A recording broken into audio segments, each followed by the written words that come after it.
आज का पहला पाठ रोमियो के नाम संत पौलुस का पत्र अध्याय 6 पद संख्या 12 से 18 तक।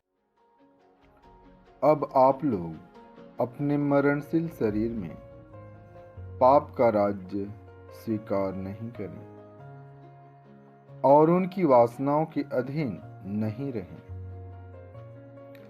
आप अपने अंगों को अधर्म के साधन बनने के लिए पाप को अर्पित नहीं करें।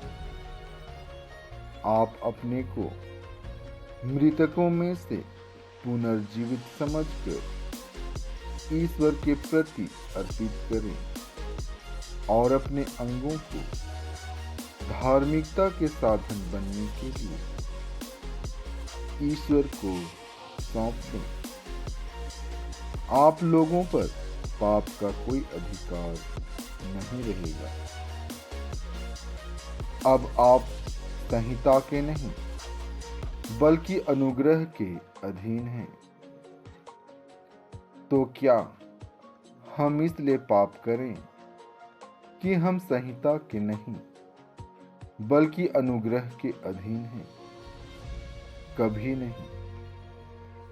क्या आप यह नहीं समझते कि आप अपने को आज्ञाकारी दास के रूप में जिसके प्रति अर्पित करते हैं और जिसकी आज्ञा का पालन करते हैं, आप उसी के दास बन जाते हैं।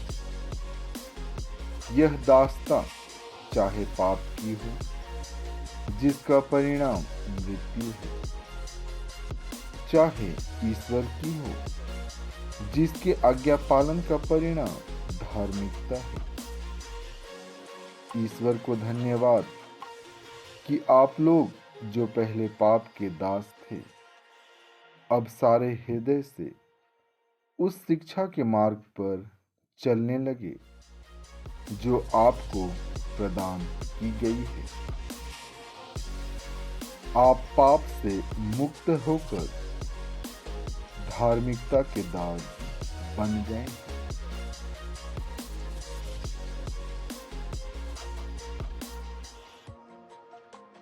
आज का पवित्र सुसमाचार संत लूकस से लिया गया है। अध्याय 12 पद संख्या 39 से 48 तक।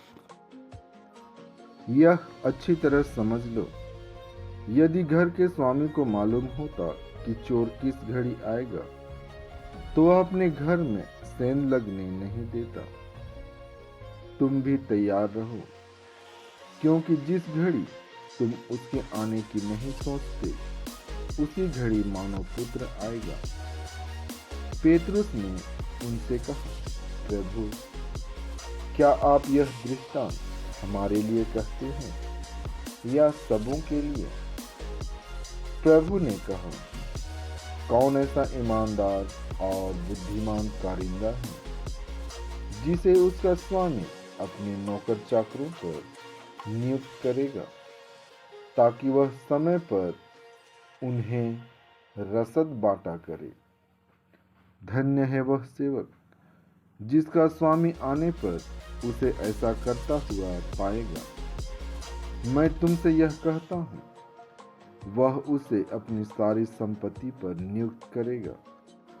परंतु यदि वह सेवक अपने मन में कहे, मेरा स्वामी आने में देर करता है, और वह दास दासियों को पीटने, खाने पीने और नशेबाजी करने लगे, तो उस सेवक का स्वामी ऐसे दिन आएगा जब वह उसकी प्रतीक्षा नहीं कर रहा होगा और ऐसी घड़ी जिसे वह जान नहीं पाएगा। तब स्वामी उसे कोड़े लगवाएगा और विश्वासघातियों का दंड देगा। अपने स्वामी की इच्छा जानकर भी जिस सेवक ने कुछ तैयार नहीं किया और न उसकी इच्छा के अनुसार काम किया, वह बहुत मार खाएगा। जिसने अनजाने ही मार खाने का काम किया, वह थोड़ी मार खाएगा। जिसे बहुत दिया गया है उससे बहुत मांगा जाएगा, और जिसे बहुत सौंपा गया है उससे अधिक मांगा जाएगा।